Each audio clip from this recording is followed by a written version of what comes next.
We're going to get started. You'll be able to find a seat, hopefully, still, and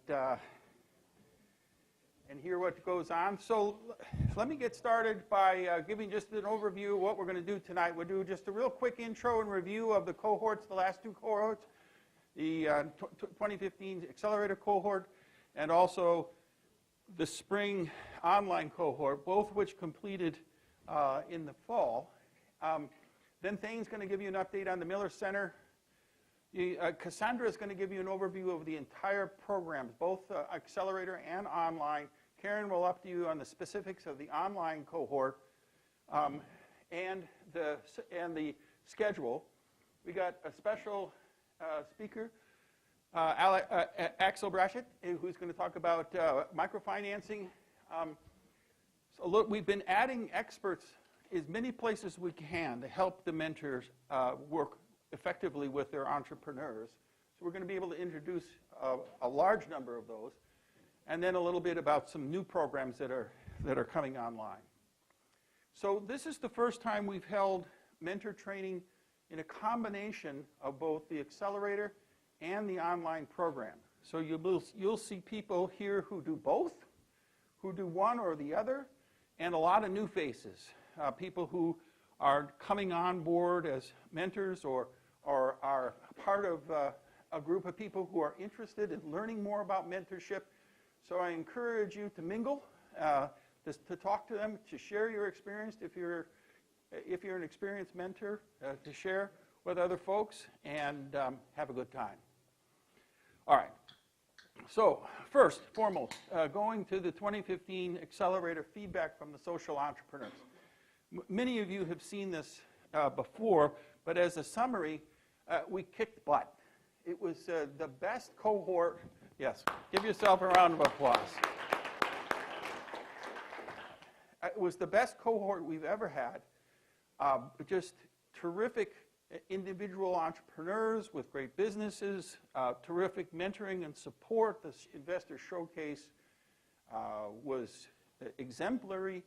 And as you can see, the feedback from the entrepreneurs was excellent. 100% said that the program had met their expectation and would recommend it to other social entrepreneurs. They derived the most value from their mentor relationships, which is all we care about here, of course.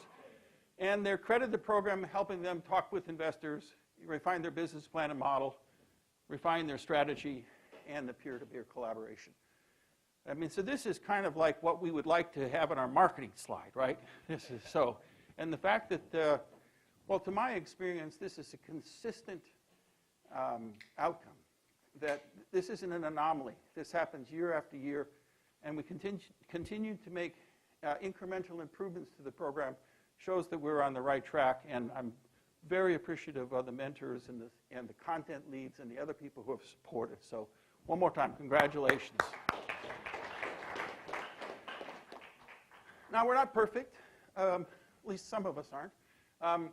So we've got some feedback from the SEs, and you'll see I also have feedback from the mentors. And on this first one is that what they're asking for is very similar to what the mentors asked for, is that we'd like to see an overview of what the program entails right from the get-go. We want to know how the curriculum and the program structure, the mentoring, all this interconnectedness, how it works. So today, this evening, Cassandra is going to, for you for the first time, present what we call the GSBI ARC, which is what is the program all about and what is our expectations? How do we move entrepreneurs from blueprint to validate, to prepare, to scale? And what is our role? And then what are the steps within the program? So it would be great to get your feedback on that, and we hope that it directly answers the concern that's expressed here. And there's some other sorts of things. Connect the SEs with GSBI alumni and in-residence experts. So we've added to our roster of experts, which I'm going to introduce you to tonight. And then the cohorts will also be introduced and accessible. So you'll be able to get people like Axel to help you if a microfinance question comes up. And you can funnel the questions through either Cassandra or Karen or I. but they are part of our program now and are available to help you. And each organization to send 2 representatives. So initially we used to say only 1, but what we found is that many of the organizations who send a second SE get a lot more out of the program because they can balance the work. So now we're encouraging them to bring 2. Mentor feedback, uniformly great. So the loyalty of the program is outstanding. Dennis is going to his 13th year. I tell people I'm going in my 6th year and I'm just a youngster. I don't know how many years Sean's been at it, but your loyalty to the program makes it work and is outstanding. So it's really hard to read, but it's pretty much almost 5s all the way across, where 5 is the most outstanding result. Okay. Now, interestingly, as I mentioned, the mentors said the same thing as the entrepreneurs. What they said is a clear roadmap of how the curriculum modules build on each other and how the various elements of the online work and in-residence fit together and what the end goals are. So this is the GSBI arc as an attempt on our part to be able to communicate that. So again, we're interested in your feedback. Simplify the financial model templates. Yep, we understand that. We're a little bit too hard. We'll continue to work on that. Business plan templates. So Andy's working. Where's Andy? Andy is working on, there he is. We're working on a standard one, which will be part of Module 1. So right from the get-go, we'll talk to him about that. Connect SEs with subject experts, very similar, and print a directory and some other kinds of things. This is hard to read, but this is the online feedback from the social entrepreneurs. Not quite 100%, but very close. And part of this is selection errors that we make. That again, the right entrepreneurs into the program. Earlier stage organizations are much harder to be able to determine how they fit within our program. But we hit 13 out of 14, so that's not all bad. Very similar feedback from the mentors. The only one we got was a disagree is our friend George Economy, who thought we missed that the entrepreneur was too early for the program. So again, getting that feedback help us refine the selection process is really important. And they need financial models that better fit the different business models. In particular, if they're nonprofits and they look for grant money. And so our templates tend to be tuned towards operating profits and those kinds of things. We need to be able to build models for them for organizations that are earlier stage and in nonprofit status. More in-depth on the funding resources, which is a good feedback, connecting with investors, and collaboration. Okay, and lots of complaint about group site, which we continue to try to look for a replacement, but have failed to do that yet. Feedback from the mentors, connectivity issues, more cross-collaboration, and we have experimented with a number of different methods of doing that. None have borne fruit yet.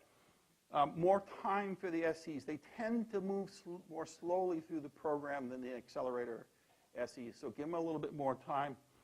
And this is an important point because while Karen's job is to sort of keep you on track, and she'll be kicking you when you're behind in your modules, the truth of the matter is you have to go at the pace that the entrepreneur can consume it. And as we say to the Accelerator mentors, if there's a module that doesn't fit the entrepreneur because it's not important to them or they've already mastered the subject or whatever, you skip it or change it in a way that makes sense to the entrepreneurs. The curriculum and the modules are structured so they apply to all organizations when you know it can't. And it's up to you to customize when you see and you understand your entrepreneur's capabilities, their weaknesses, and you have the freedom to be able to do that. So I had an online cohort mentor, a social entrepreneur I was mentoring, and we were completely off the reservation, is what I told Karen. You know, I'm going to okay some modules, but there may not be any deliverable turned in, because what this particular social entrepreneur needed was something outside of what the curriculum was delivering. Now they're agricultural, and they're growing trees and Indian stuff. It's not our standard stuff, but you have the freedom to do that if you feel that's the right thing to do. Okay. So with that as sort of background on where we've been and the success of the programs. Yeah, Andy.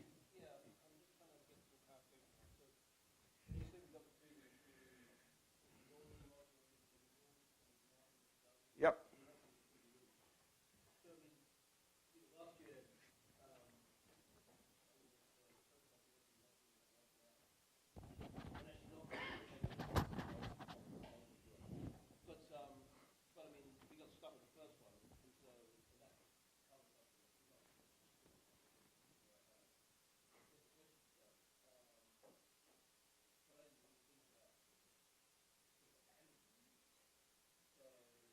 Right, so there's certain ones that so you're an accelerator mentor, there's certain things they cannot, and having a financial projection is something they cannot abandon. In that respect, what we want to do is have what we're calling finance mentors, which are people who understand how to do financial projections and bring them in to help you and the entrepreneurs. So the first and most important part is that if there's an issue that comes up that the entrepreneur is struggling with, which don't feel capable of helping them resolve, get a hold of us. And we'll try to bring in some expertise to help you.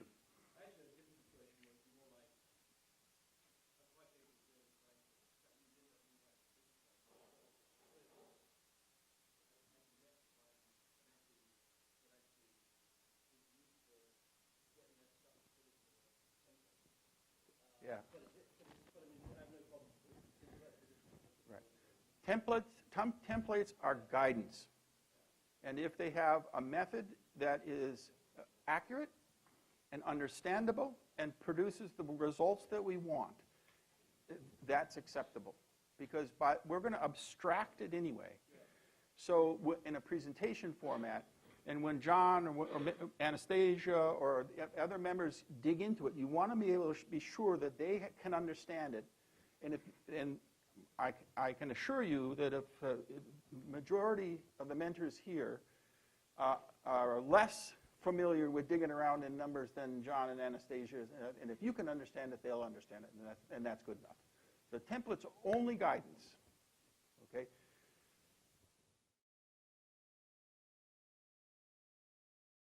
I'll be fairly brief here. One of the things we've done in the last year at Miller Center is kind of GSBI the center and go through some of the same exercises that we take the entrepreneurs through in both the online and the Accelerator program. So to summarize for all of you, our mission is to accelerate global innovation-based entrepreneurship in service to humanity. And our vision is to positively impact the lives of 1 billion poor people by 2020, which we also call a BHAG, or Big Hairy Audacious Goal.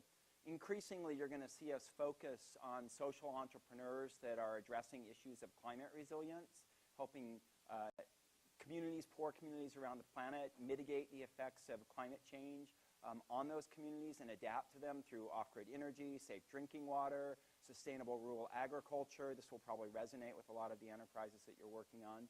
And also enterprises led by women or serving women. So those are kind of our target market segments. Our impact model is really driven by you guys, and I think it's what differentiates Miller Center and the GSBI programs from all of the other accelerators that are emerging all over the world. What we do is help the social entrepreneurs scale their impact. And the way that we do that is by applying what you guys know really well. How do you take ideas and get them to scale? And the focus on the business model is actually pretty unique to our accelerator programs. The way that we work is we have revenue from partnerships. eBay is one that you guys have probably heard about. We'll have some other announcements coming up fairly soon. We also have some endowments and significant gifts, hence the name Miller Center, which we'll come to in a moment, and annual giving. And our value proposition, which Cassandra will talk a lot more about in a few minutes, is to help social entrepreneurs, regardless of their life cycle stage, and regardless of their nonprofits or for-profits or hybrid, become investment ready with a justifiable ask for appropriate capital.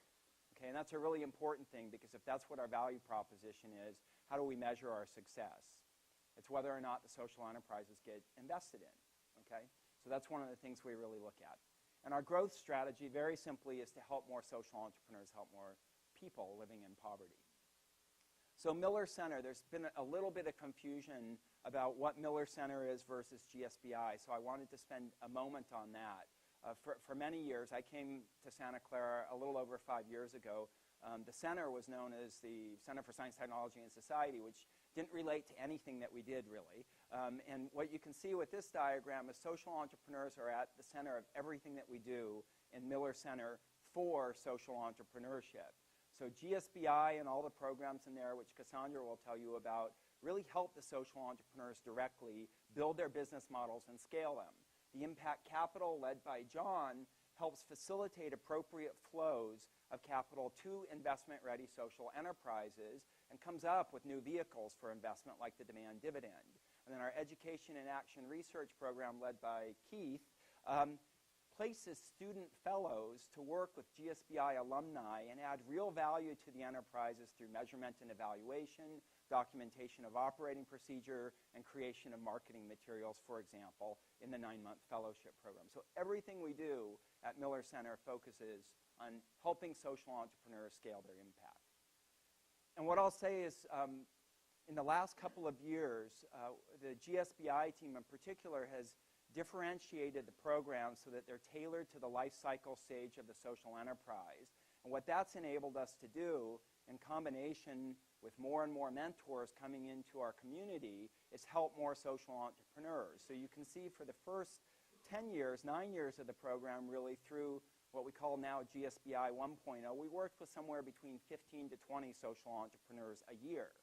But now you can see the last year alone, we were working with close to 200 social entrepreneurs. So we've increased the number of social entrepreneurs we're working with by an order of magnitude. And we're at an inflection point now. We've worked with cumulatively 532 social entrepreneurs. So you can imagine as we work with more and more social entrepreneurs and they have more and more impact, we have the opportunity to really change the world and get to 1 billion people. So how do we measure ourselves? Well, we're at 131 million lives impacted. We've served, this is actually 532 now, and I think the number's probably gone up from the Boost workshops. Where's Cassandra? The Boost workshops that Pamela and I did earlier this month in Sierra Leone and Ghana. And collectively, they've raised over $178 million. Now, one of the things I want to say about these numbers is they're not right. I can tell you that. So we brought someone on board, Joe Schuchter. Joe, can you stand up, wave your hand? Joe's leading what we call a social impact assessment, and the goal of that is to help us better understand the impact that we're having and help social entrepreneurs employ a framework where they can really measure their impact and report it to their investors. So we know these aren't right because not everybody's reporting, so you can think of them as low numbers. And very importantly, we have over 100 Silicon Valley mentors now. And I say this every year when Steve says, can you say a few words about Miller Center? You guys are what makes the program different and what really helps the social entrepreneurs. The way that you work with them, the way that you coach with them, the way that you become trusted advisors to the entrepreneurs, and some of you who have been doing this a long time have a whole portfolio of entrepreneurs who you stay in touch with, and they give you updates every time they have a success or when they run into a problem. And that's incredibly rewarding. But it's your work that is really the secret sauce of Miller Center. And some of you have started working with our students, too, as they support social enterprises. And that's an incredibly valuable experience, both for the students and the social enterprise, to have a mentor who already knows the organization, coaching the students on how they can deliver real value. Okay? And then very importantly, we got this enormously generous gift from Karen and Jeff Miller to name the center Miller Center for Social Entrepreneurship last year. Okay. So the way we think about the space that we're in is there's NGOs, non-government organizations that for many years have been giving away a lot of the things that the social enterprises you're working with are now selling in many cases, safe drinking water, off-grid energy, et cetera. There's government organizations that provide a lot of funding to the NGOs, governments that the social enterprises have to work with, private philanthropy, which can be a form of impact investing, other accelerators and incubators. What's the latest number, Andy? Somewhere over like 200 at least social enterprise accelerators and incubators around the world. And what's different about us is that we're based here in a university. There are other university-based social enterprise accelerators and incubators, but we're based at a Jesuit university in the heart of Silicon Valley, and nobody else is. And those two things in combination is what differentiates us. The Jesuit tradition, as articulated by Pope Francis, is about protecting the poor and protecting the planet, serving the poor and protecting the planet. And we're in Silicon Valley, which is the world's most entrepreneurial ecosystem by any measure. So it's the combination of those two things, our Jesuit tradition and our location in Silicon Valley, as evidenced by all of you, that really makes us different. So I think I can take a couple questions there. I hope that was reasonably clear as a little update. Does anyone have any questions about Miller Center, who we are, where we're going, what we're doing? Andy doesn't have questions. That's it. I knew it.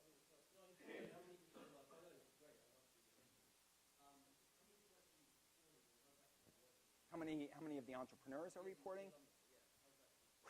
I'm going to look at Joe, but I think that it's like less than 50%. Yeah. Yeah. So we have a lot of work, which is why we made the investment in Joe. And it's not just Joe. Cassandra's working on this. We have a social impact assessment team. We have an alumni engagement manager position at, where'd you go, Cassandra? That I believe we're going to be filling very soon so that we can actually work with the entrepreneurs who have come through the programs and understand when they need additional funding and help them post-program for the rest of their lifetimes and their success. So we know that we've been weak in this area and we're making investments. Anything else? Yeah. Nareesh, yeah. Mm-hmm. What's the difference between the two? So it depends on who you ask. So an incubator, sort of in one definition, provides a physical space that starts the idea from the ideation stage and provides all of those facilities. Right, right. Right. What are they doing in relation to us? So there are physical locations that are incubating social enterprises. There's Impact Hub. There's a lot in parts of the developing world that are providing physical spaces. Most of the other incubators, well, all of the other incubators, most of the other accelerators are focused on very early stage social enterprises compared to us. So our earliest stage, and I think Cassandra will talk about this program, is the GSBI Boost, and we've now delivered over 20 of those. But we even hear from the Boost participants that they get more out of the 3 days with us than a longer accelerator program targeted to early stage entrepreneurs. And again, I think it's the methodology. Elspeth?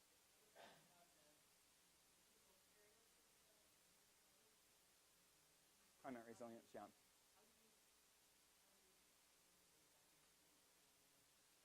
Right, right. So a lot of that will be informed by the business development efforts led by Kevin and our marketing efforts led by Pat Haynes. So we'll start partnering more with organizations that have interest in that. That will lead to funding of custom cohorts and to recruitment of entrepreneurs who are focused in those areas. How do we come about selecting those two? Well, first, they're very, very integrated. So climate change affects the poor the most, and it affects right. It affects women the most. The other thing is, I think we had an advisory board retreat in September of 2014, and the discussions that came up really focused on this convergence between social entrepreneurship and climate change and the potential for social entrepreneurial solutions to make a big difference, as well as gender inclusion. So it was really driven a lot by advice from and trends in the landscape overall. Well, that came later. That came later, yeah. I would argue that we were prescient, but I don't want to be that arrogant. It was, indeed. John was there in 2014 for the first Vatican Conference on Impact Investing. He was the first one from Santa Clara to meet the Pope. Okay, I can talk all night. If there's a lot of interest in having more conversation with me about where we're headed strategically, I know Steve would be happy to set that up. I would really enjoy it, and I'm always available to you guys. I respond to emails within 24 hours unless I'm on a plane. So, Thank you.